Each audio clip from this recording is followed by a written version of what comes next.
Ladies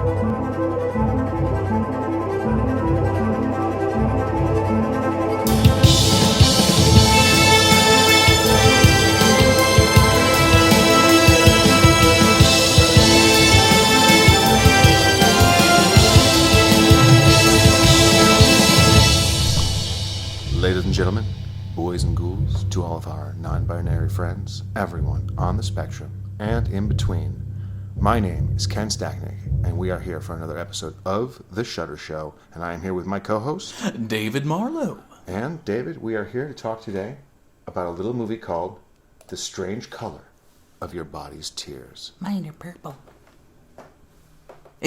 Your tears are purple? My tears are purple. You know, I cry for... How you doing, David? I'm doing great. I'm doing great. So I'm also slightly tired because I'm currently training my body to go back to work for literally just 2 days because they need some extra hands at the shop to move a set out. But work starts at 6 a.m. and I've been wonderfully sleeping in until at least 9. Yeah, no, and I feel you. And my dog keeps waking me up earlier and earlier. It's seemingly every day. So I've been trying to wake myself up at 5 in the morning for the past 3 days, and my body's very confused. See, I'm the opposite of that, in the fact that my dog keeps waking me up at 5 a.m. And it has been no, it's fine. No, it's thank you for letting me know that you have to go out. I would prefer this than you pooping in the apartment. That said, young man, it is quite early. So you will give me a moment to put on my shoes. Yes. I hope you all enjoyed Freddie Potato's reenactment of this film. We do apologize for not being on yesterday. We kind of had to postpone. There was a bit of an internet connectivity issue, and then... Things happen. We barely have a fan base. None of you can demand anything from us. We don't have a Patreon, so we don't owe you anything. So that's also... We're doing this literally for free, for fun. So... Spoken from the words of our weekly sign-off. Yes, no, exactly. We love you. Go fuck yourselves. Okay, so this movie, let's see here, is I'm trying really to, interesting. I'm trying to figure out for starting, this is a good film. This is I had to watch it twice though. It's very well made.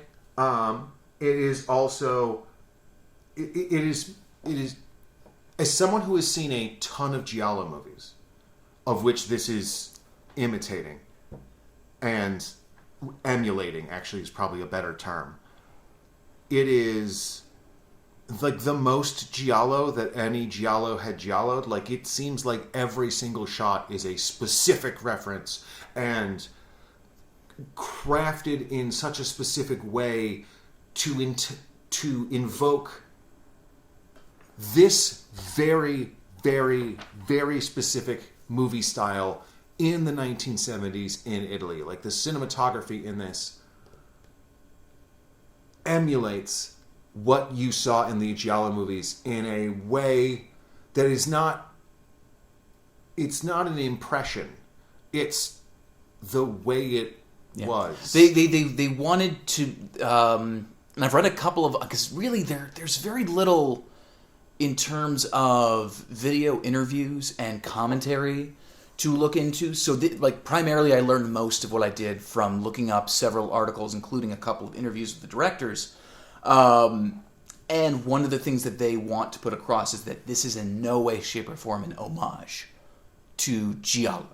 Yes. They literally use it as a form of language in telling the story that they wanted to tell, and they wanted to tell it in a way where they first assault your senses and then assault your morality.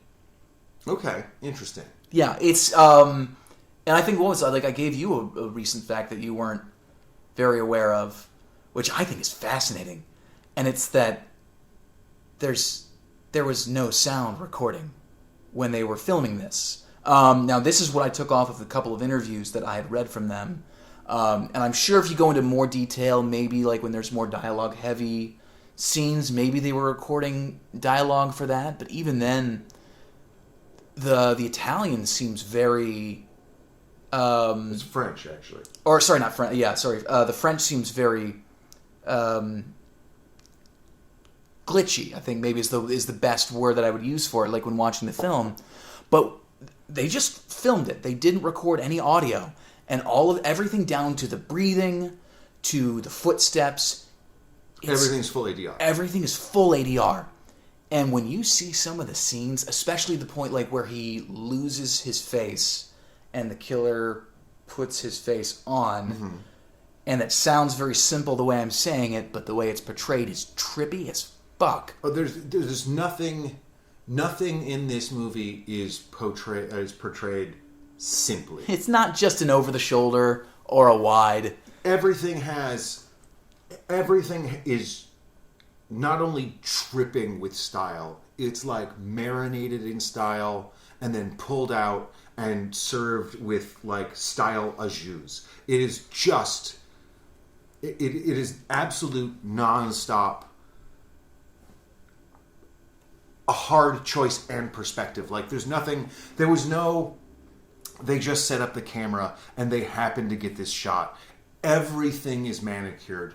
Everything is designed. Every single frame contains literally only the information that they want to portray in it. And sometimes that creates really interesting imagery with whether it's, seeing steps to a building and then you only see the steps, or... They wanted the house to be a labyrinth. The whole idea is like the script itself was a labyrinth, and so they should pick the house to be the exact same. And it is what's that painting where you have the stairs leading to practically nowhere? What is that called? M.C. Escher? Yes, M.C. Escher. Thank you. They equate their script to that. They also were very adamant that this not be a commercially viable film. They definitely achieved there.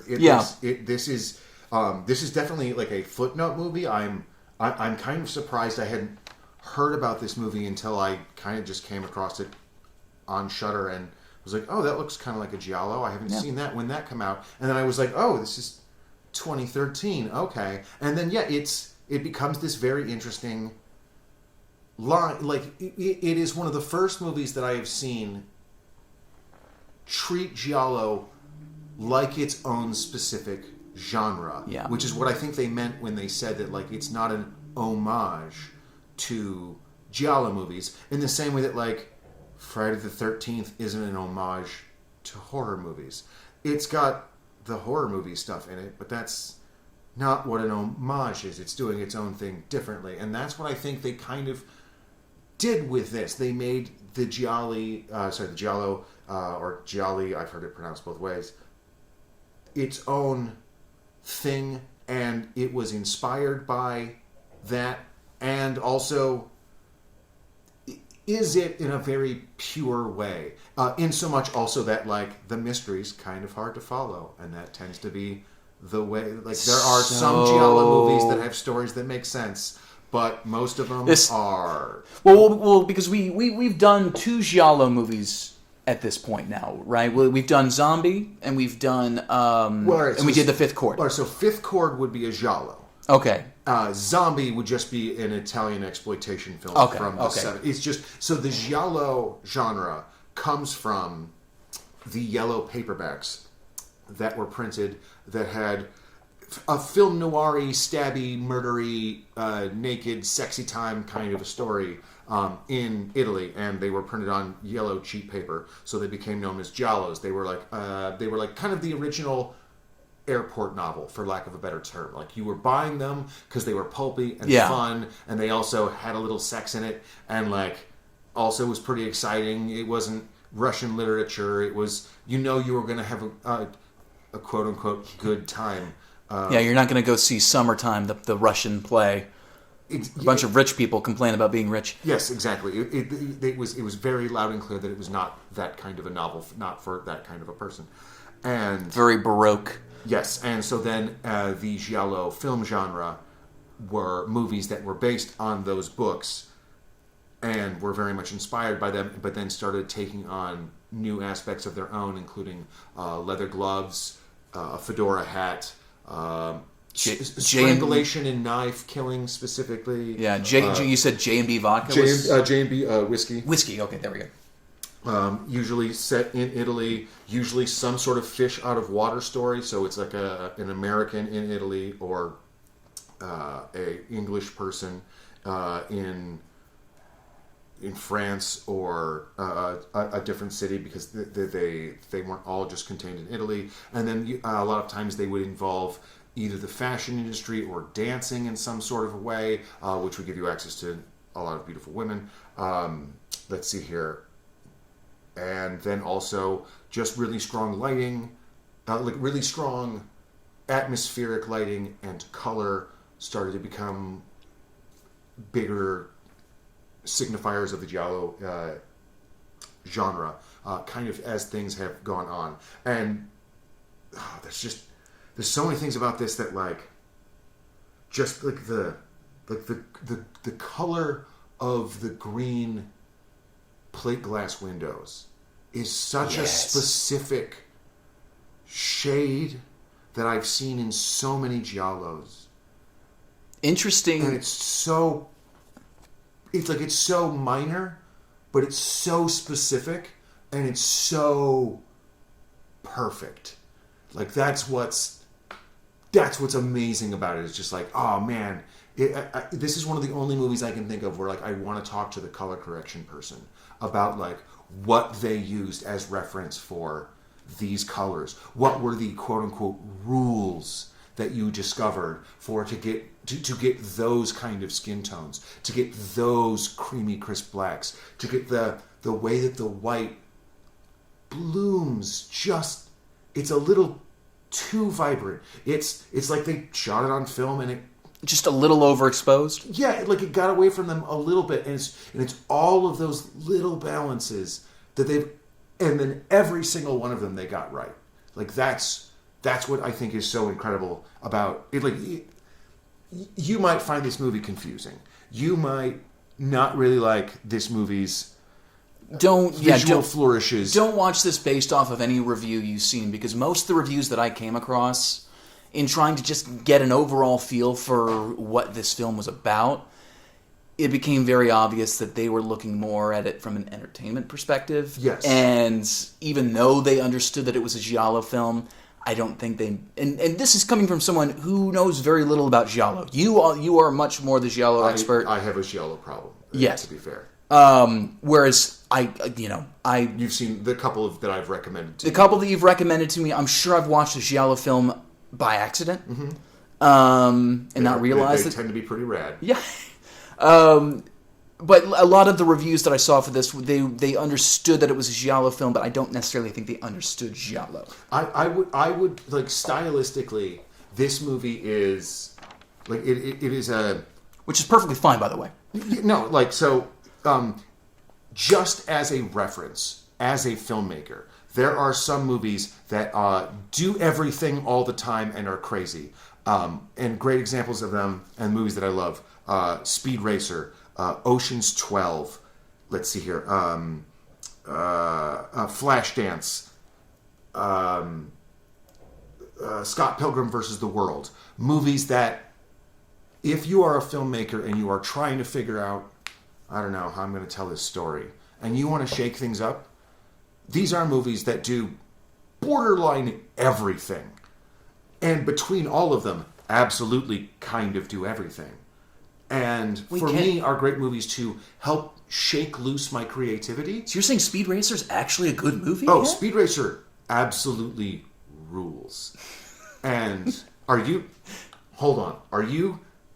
do you not like Speed Racer? I've actually never seen Speed Racer. Oh my God. I just heard that, I just saw that it got absolutely canned, and then no one ever talked about it again. Because those people are cowards. Speed Racer, David, okay, there's a very simple way to know if you will like Speed Racer. Okay. Does the term, a race car with a catapult full of bees, bring a smile to your face? Yes, it does. Then you will absolutely love Speed Racer. If you are the kind of person that says, that sounds like a kind of corny, or well, what kind of bees? Or I saw they do that on Mythbusters, and it's impossible. If I'm asking what kind of bees, I'm missing the entire point of this film. Yes, you have. It's one of those you're not going to. You're completely Murder in the hornets. wrong. Yeah, you're completely in the wrong mindset. However, if wait, there's a race car with a catapult full of bees, and you're like, oh yeah, that's just the bear. There's a guy named Inspector Detector, which is just, I love it. John Goodman fights a ninja. There's so much. There's a penguin wipe. They surpassed the star wipe and created the penguin wipe. What's the penguin wipe? You know what a star wipe is, right? Yeah. Or like a wipe, right? Yeah. From Star Wars, right? Yeah. Well, this one is a wipe, except where the line would be, it's penguins spinning around. They invented entirely new ways of editing things. There are like wipes on wipes on wipes on wipes. The editing in Speed Racer is it's so good. Also, anybody out there who likes YouTube, go and check out movies with Film Joy, movies with Mikey. He just put out a video on Speed Racer, and then his house got destroyed in the everything that's been happening in Texas. And that his Speed Racer video. Oh, in the fire? Yeah. Shit. Not the fire. Just the cold. The pipes burst in the house. Oh no. Yeah. If you guys are listening from Texas, by the way, I hope you guys are okay. But anyway, so Mikey's last video was about Speed Racer, and it's super good. And it's also been really underperforming. So he could really use it, and you should check it out because it's also very good, but also Speed Racer. And also Film Joy is really good because it's all about why movies will make you feel happier. And it's not just a dude complaining about movies, which is a lot of things. If all you have to say about a movie is this movie sucked, then I'm sorry, maybe you shouldn't be reviewing films. Or you can just make it fast and get it over with and just be like, this movie really didn't work for me. There's not a whole lot going on here that impressed me. And just make it, just get out of the way. But there's no point to just pick out every detail that didn't work for you, especially because a lot of times things won't work for you because you didn't give them the chance at the beginning. Like if you kind of don't buy the concept of a movie, or you don't understand where a character is coming from, and every time they do something you roll your eyes, part of that could be you're not giving the movie the chance to do its thing on its rules. You might have brought a preconceived notion about what this movie is going to be like. And I'm saying that as someone who has absolutely done that. And then Katie and I just recently we decided we were stoned on a Sunday and decided okay, we're just going to put on a random stupid movie. Let's just see how the remake of Mulan pans out. We didn't even get 15 minutes in. Turn that motherfucker off because it is just devoid of emotion and anything that ever made the original one good. And sometimes you just do that. No, absolutely. And it didn't work for you, that's fine. But we don't need to record a whole podcast about all the problems with the Mulan remake. No, it didn't work for us. What I'd rather do, and what we like to do here on the podcast, is give you a reason to check this movie out, or to give you the provisos and quid quo pros you might need to enjoy, to what to look out for when it comes to what makes this movie good. We were talking a little bit before we started recording, and I refer to this movie, I believe, as a salad bar movie, where you can recommend somebody the salad bar, and you can also tell them, you might want to not eat the shrimp on this one. It's a really good salad bar, prime rib, super dope, all the veggies, super fresh. That shrimp, full of iodine, gonna make you, it's gonna make you sick, even though it seems like a good idea. You can enjoy, we should go to the salad bar. It's super good. Just don't eat this one thing. And a good example of that would be when I suggested that we watch Humanoids of the Deep, and the fish rape is the part that maybe... That's the bad shrimp. That's the fish rape is the bad shrimp. There's a lot of cool things that are going on in Humanoids of the Deep. Katie, I'm sorry about all the fish rape. I honestly forgot. I don't know how I forgot. And I'm never going to be able to forget it again. That's for damn sure. Oh, and now that while we're talking about Giallo, can I imagine you know who Martino is? Sergio Martino? Yes, I'm Sergio Martino. Mm-hmm. Huge influence on this film. Yes. Of the Giallo filmmakers, he was the biggest one that they pulled from. Yeah, definitely more so than like Corbucci. Definitely more so than like Argento. Yeah. There's They leaned in like so much so to where, God, what was it? The end credit song for one of his films, I think it was "Strange Vice of Mrs. Ward." It was either that, or was it "All the Colors of the Dark." But their soundtrack actually was pulled very much like they used the end credit song in this film, and they wrote a lot of the script while listening to the score and the soundtrack for most of Martino's films. I think they describe Martino as the Italian Roger Corman, which I think is a great way to describe him. That is a very good description of who he was in his place. Corman was a little bit more of a producer, and Martino was a little bit more of a director. Yeah, so like they took a lot of his signature motifs. So like some examples would be like the close up of the eyes, the snap zooms. Yes, the use of repetition, to represent the subconscious. The color is very specifically Martino, less so than say like Argento, Argento would be Argento and Corbucci. I want to say would be the other two. It would be two more of the faces on the Giallo Mount Rushmore. Yeah, and I think when it comes to like things like sexual sadism, I think that tends to be taken more directly from Martino, from what I understand. Yeah. Again, this is coming from somebody who does not have a lot of experience in this particular genre. But Martino leaned into that, I guess, a little harder, but they're pretty...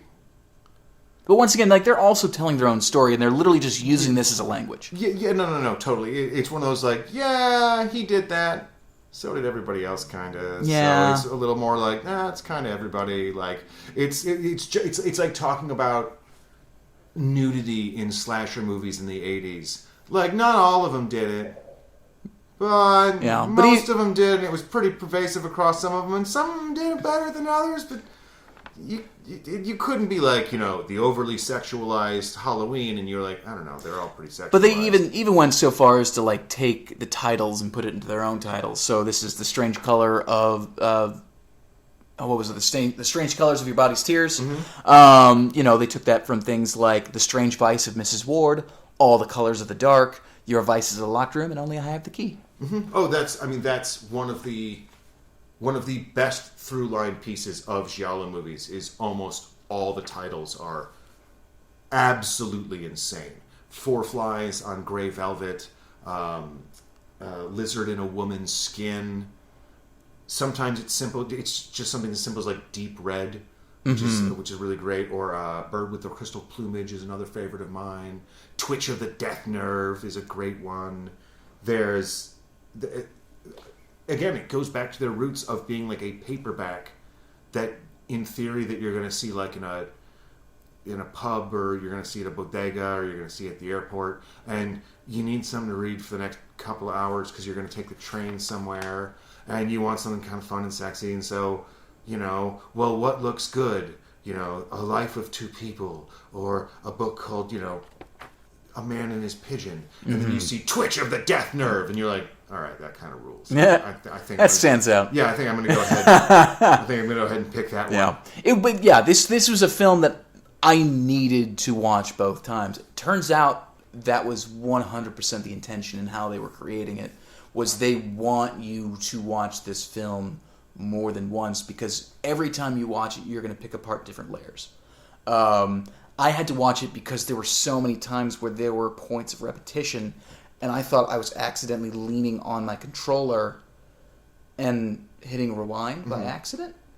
Like during one of the trippiest violent scenes in this, and I think kind of like when she was running away from the villain in the stop motion thing and she was in the wallpaper. Yes. They sort of repeated that effect, but it was like a hand underneath the man's skin, and you could see it going through all the way up to his neck and then choking him and doing all this weird shit. But like leading up to then, he gets startled by the buzzer at his door, the call box, and he wakes up in a start, goes to the call box, answers it, and it's him at the door. Like literally he's talking to himself.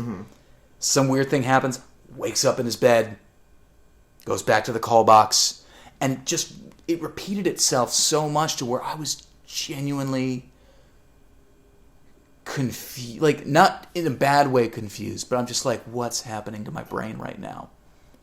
It could, because for one thing, the sound design is insane. Oh, it's super good. It's so good. I mean, when you don't do any on set, you kind of have to bring the noise. When It is an ASMR person's wet dream. No pun intended. Have to bring the noise, but yes.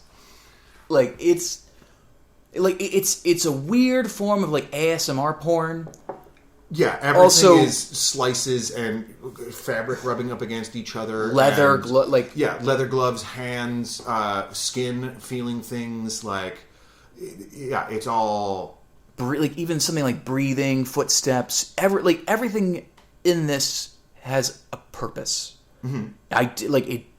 This isn't just like when you're filming an episode of, Modern Life. Or This Is Us, and you're like, cool, you just need you need a wide, you need a medium, and then you need your over-the-shoulder shots. You pick up what you pick up. You're like, no, every shot has a very specific purpose. Absolutely. And it's almost like each shot is like a little piece of architecture. Every shot is almost as much about what's not in the frame as what's in the frame. Yeah. It's not just like, well, what can we see? It's like, well, what are we obscuring?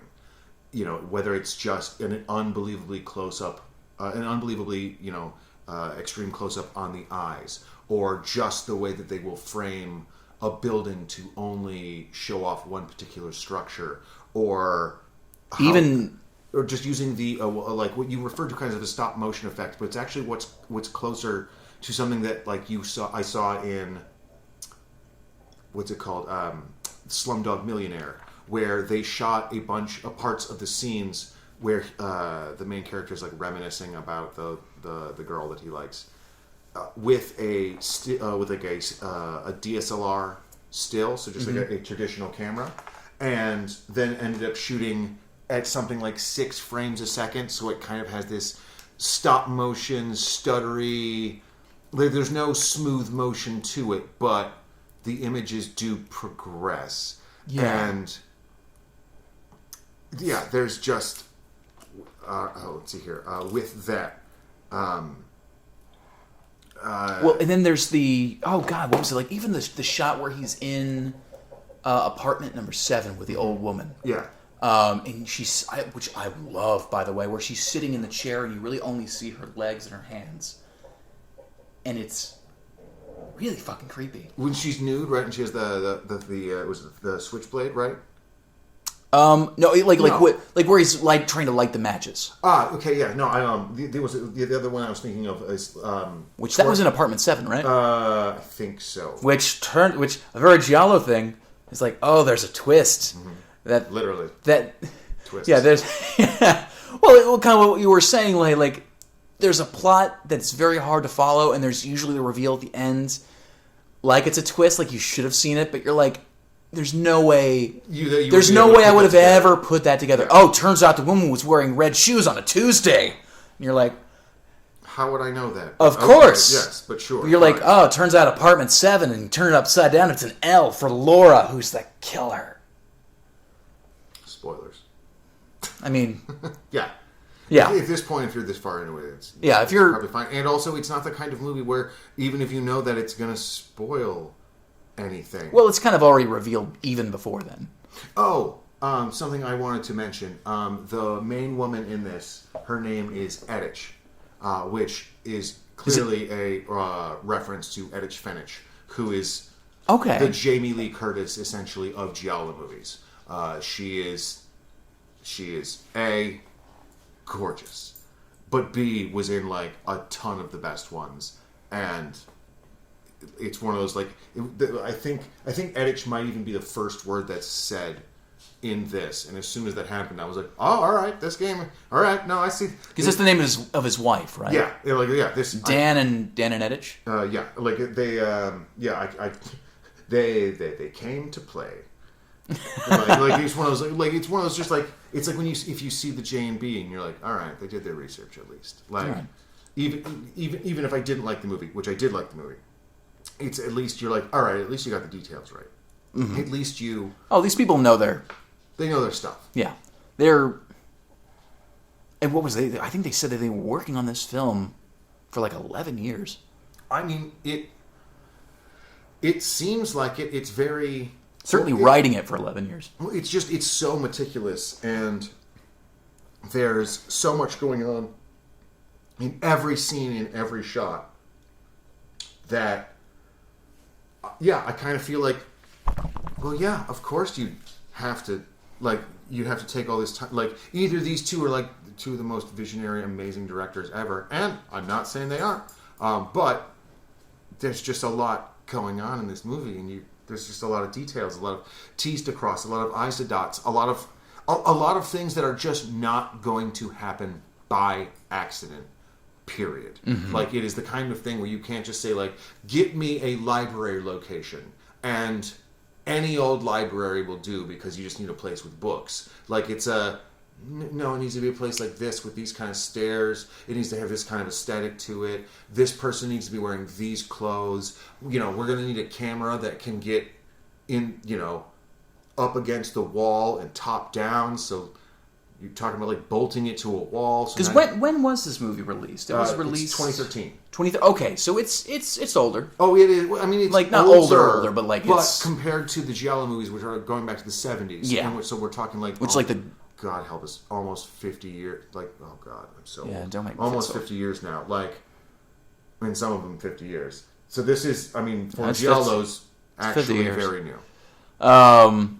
So Ken, before we start going into time machine territory. Yes, of course. So for one thing, I highly recommend, if anybody has questions about this movie after viewing it, and I do recommend that you all view it. It is crazy. It's gorgeous, if nothing else. If anything, it is a feast for the eyes and the ears. But I highly recommend tasteful nudity, which is also very plus. tasteful nudity. Yeah. Though at the very beginning, like there's that shot where the knife just, like there's once again like where the sound design really comes in and just, but like it's just the knife gliding over the skin, not cutting anything, but just ever so lightly grazes the nipple, and you're like, oh, are they gonna cut the nipple? Nope, but sounds like they almost did, and that made me cringe a little bit. Mm-hmm.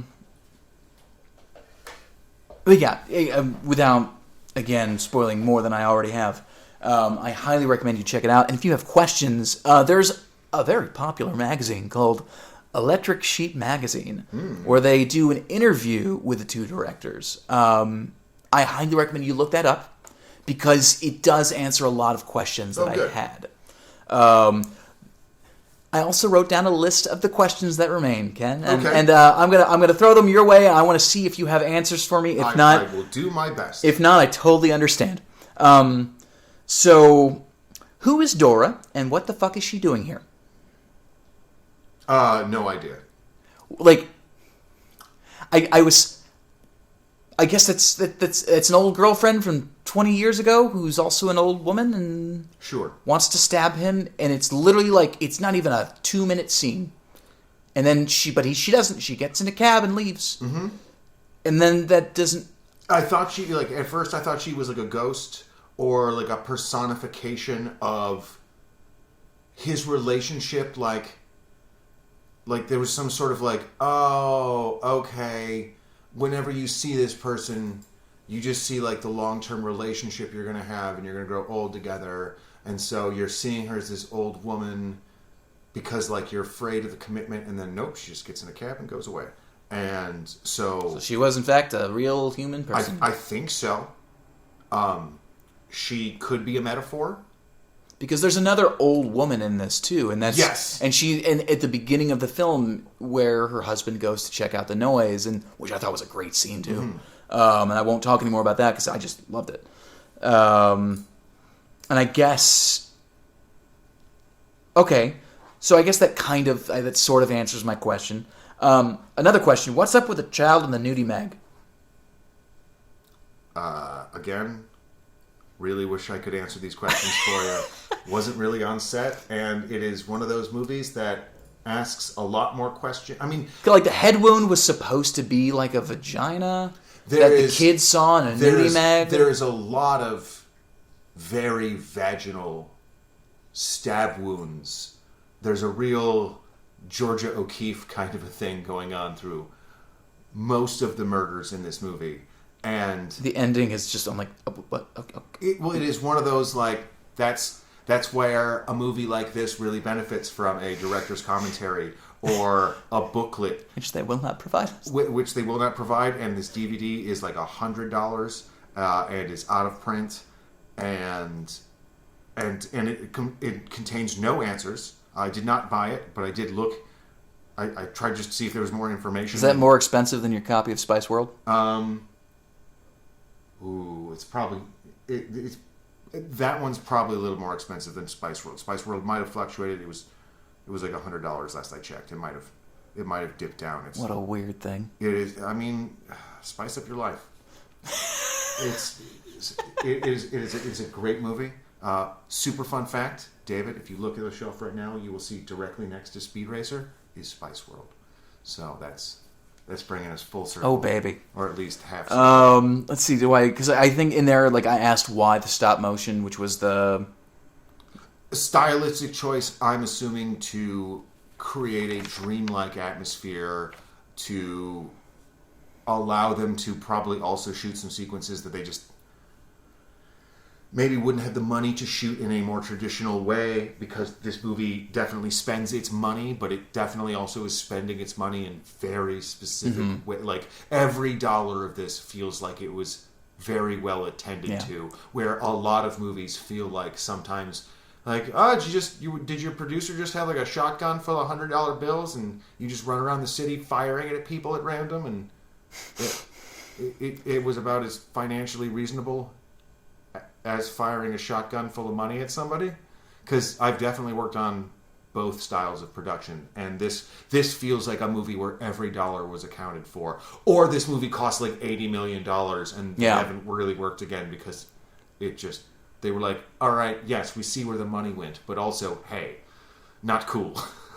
Yeah. Because once again, like how they describe it, like, they want you to watch this film multiple times. The first time you watch it literally for the senses. It is a completely, like the first viewing is completely sensorial, and the next viewing is physical. And the third viewing is all about picking apart the layers. And it lends itself very well to that. Like, I watched it a second time, and I was finding things that I hadn't before. I think they certainly accomplished what they set out to do, and I know, like, they also took a lot of their influence through people like filmmakers like Satoshi Kon, also even a little bit of David Lynch in The Red Room. No, I mean, David Lynch, I can clearly see. Satoshi Kon is actually more of an interest, like, that's where doing the research and finding these articles are interesting, because he did, like, Perfect Blue and Paranoia Agent. And what's that other one? Perfect Blue, and Paprika, Millennial Actress, Tokyo Godfathers. He's like the guy after you get into Miyazaki. I was going to say when you get into the vodka, but like when you get in after you're done getting into Miyazaki, Satoshi Kon is pretty high up on the list of anime dudes to check out in the near future, and his work has been referenced by Aronofsky, and he's incredibly influential, but he's not somebody I would have thought of, where somebody like Sergio Martino or David Lynch are definitely both like, oh yeah, of course, I 1,000% see their influence. And when you say Satoshi Kon, I'm like, oh yes, no, of course. But it wasn't. It wasn't on the tip of my tongue. It didn't. Yeah, it's not the first. It's not the first thing that comes to mind. But the second someone says it to you, you're like, oh, all right. Yeah, you're like, oh yes, no, of course. Okay. Well, yeah, and that's pretty much what I have to say about this film. It's, it is a film I'm going to be thinking about for a little bit. It sticks around. It's definitely It is a movie that is going to it'll live rent free in your head for a while. It will do some things that you'll find challenging. It'll probably do a couple of things that you will find objectionable or dislike, or will leave a weird taste in your mouth. I want to know if I'm trying to think if I would compare this to how I felt after I watched The Killing of a Sacred Deer. This doesn't quite have... Definitely not the same type of film, but in terms of... I don't know. What do you think is the last visceral reaction that you had to a film? Ooh. Like, that it just... You were watching a film and all of a sudden you're like, oh, fuck. I got divorced not that long ago, and watching Children of Men not that long ago, post-divorce. Man, let me really tell you, that movie hit real different. Like, just... So what you're trying to say is you're single? Yes. And what I'm saying is I wept like an absolute child through 60% of Children of Men, which was not, like, when I put it on, I was like, oh, I love this movie, it's super good, and, like, I love the cinematography in it, and this is all great, and then, and just wept like a child the whole time, which is just not, because it's a movie that I'd seen before, so I was not expecting to do that. So that was probably the last time in the theater, last time in the theater, I definitely had a visceral reaction to Cats, but I think that's different from what you're getting at. That's Cats is the kind of movie that literally, it's like taking acid through your eyes. A little bit. Kinda. You're like as you start to view it, the drops seep in, and then all of a sudden Rebel Wilson is shedding her skin while eating dancing cockroaches. Yeah.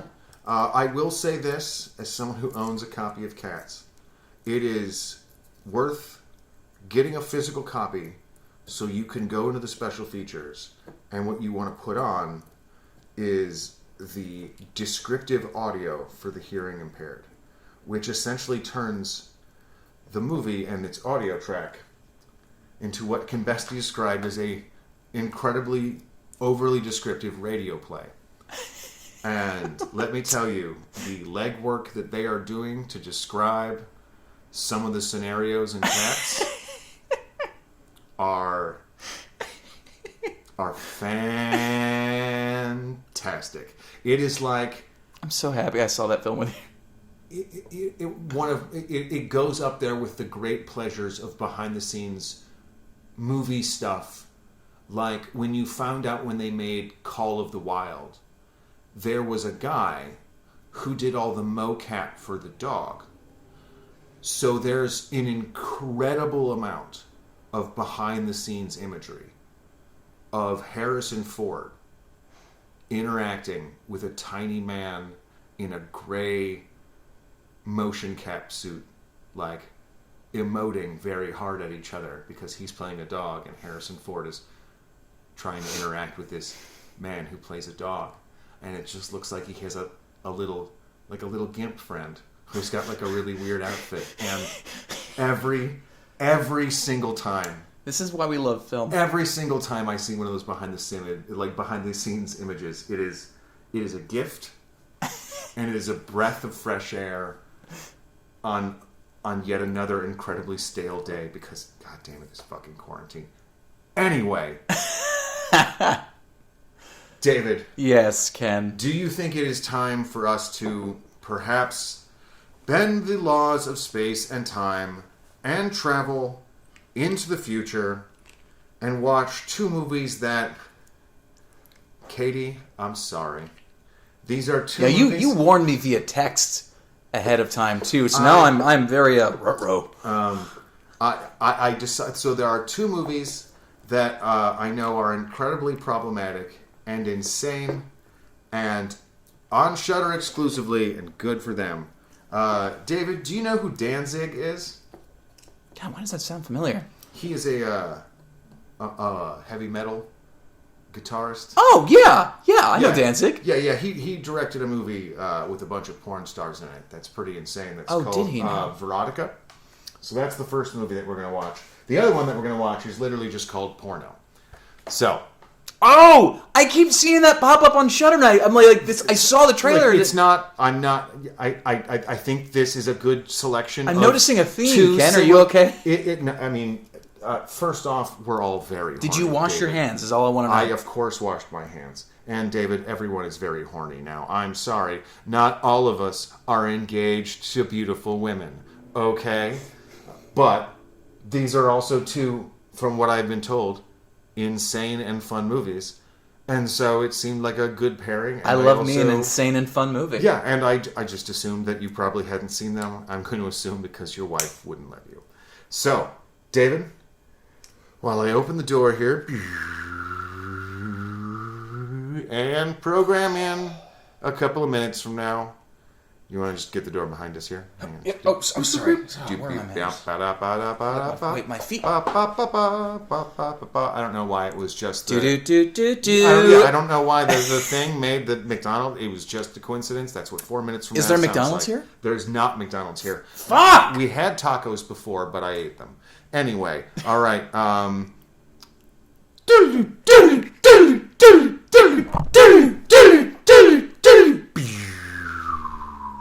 Oh boy.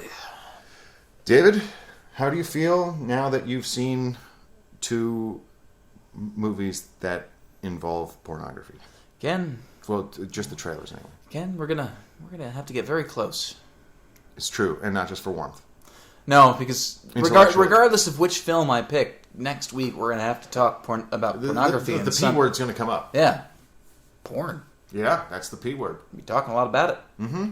Because one is literally called porno. That's true. The other one stars porn Several stars. Yes, exactly. And I'm guessing that it's porno directed by also has Danzig. porn stars in it. I cannot confirm or deny that. I don't know. David, what are we doing? You know, I'm gonna go with porno All right. because, strangely enough, porno seems less offensive than Veronica. It seems like porno might be at least more upfront with what it is. Yeah. And also, it allows you to make the joke to your wife that we're going to be reviewing porno next week. I just think that's pretty funny. And we will see if that will be good or bad for the algorithm. I'm going to assume it's probably going to cause problems with the search bar. Get a lot of Pornhub But, followers. yep. But you know what? That's why we're the Shudder Show, because I assume Shudder has had the exact same problem. And so, David, question. Do you have any plugs to be pluggable, or do you want to tell the people who are listening to this still where they might be able to harass either of us online? Well, first of all, if you like the shit that we put out, if you enjoy our gab every once in a while, then I highly recommend that you feel free to rate us and or review us, and feel free to give us any feedback if you've got feedback that doesn't make us sound like assholes. Well, particularly anything on Apple or iTunes is if you can throw us a review there, that's really helpful. Help us bump us up in the algorithm a whole bunch. Yeah. Otherwise, you can find us on Twitter and Instagram. We are on @ShutterShow on Twitter. We are on @Shutter_show. Correct. On Instagram, which has been going very well. It's been going very well, and to all the new followers, hello everybody. It's very nice to meet you. Yeah, there's apparently a whole bunch of you, which is really awesome. You can also follow my dog, obviously, at Freddy Potatoes. That's FREDDIE, and then potatoes, just like how Dan Quayle couldn't spell it. And let's see here. I don't have anything really to sell other than... What, you want more? I mean, we're doing this for free. God, There's not even ads. you're really just trying to get blood out of a stone. And here's the thing. I've already done bleeding. Ladies and gentlemen. Guys, seriously. Just good night. Fuck your love. Just fuck off. We love you.